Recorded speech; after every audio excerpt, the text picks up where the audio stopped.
आपकी लेखन की शुरुआत कब और कैसे हुई? क्या कोई विशेष घटना जो आपकी प्रेरणा स्रोत रही हो लेखनी के बारे में?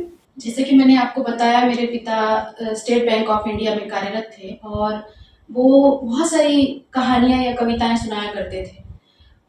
उनकी वाणी में बहुत ओज था और उदात था। मैं उन चीज़ों से इतनी प्रभावित थी कि बचपन से ही मुझे ऐसा लगता था कि मुझे भी ऐसा करना चाहिए। उनकी जो कविताएँ वो लयबद्ध होती थी, तो मुझे बड़ा अच्छा लगता था सुनने में।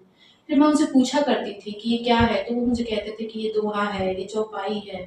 ये चीज़ें मुझे बड़ी प्रभावित करती थी और धीरे-धीरे जहाँ तक मुझे याद है कि शायद मैं चौथी कक्षा में थी जब मैंने एक कविता लिखी। तो इस तरीके से धीरे-धीरे, लेकिन बाद में जो एक पूरा जोर पकड़ा लेखन ने, वो मेरा 2016 के बाद से है। तो 2016 में जब आपने लेखन पे जोर पकड़ा तो आपने सबसे पहले क्या लिखा? असल में मुझे पता ही नहीं था कि जैसे कि अभी फिलहाल मैं कभी भी किसी विश्वविद्यालय में या किसी साहित्यिक कार्यक्रम में जाती हूँ, तो हमेशा मुझे लोग समीक्षक डॉक्टर रिंकी के नाम से बुलाते हैं। ऐसा नहीं है कि मैं अन्य क्षेत्रों में काम नहीं करती, मैं कविताएं भी लिखती हूँ, मैंने कहानियां भी लिखी हैं और बाकायदा सरकारी पत्रिकाओं में छपी हैं। मेरे रिसर्च पेपर भी यूजीसी लिस्टेड जर्नल्स में छपे हैं। तो अपना एक साहित्यिक कर्म के साथ साथ मेरा अपना भी लेखन होता रहता है, लेकिन पता नहीं क्यों लोगों को लगता है कि समीक्षक। अब ये समीक्षक कब उभरा, ये मैं कहना चाहूंगी कि 2016 में मैं एक कहानी संग्रह पढ़ रही थी किसी व्यक्ति की, और उसको पढ़ के मेरे मन में विचार आए, वो मैंने लिखा। तो इस तरीके से आप कह सकते हैं कि पहली प्रकाशित कृति अगर देखी जाए मेरी, वो एक समीक्षा थी और इस तरीके से मैं एक समीक्षक के रूप में उभर गई।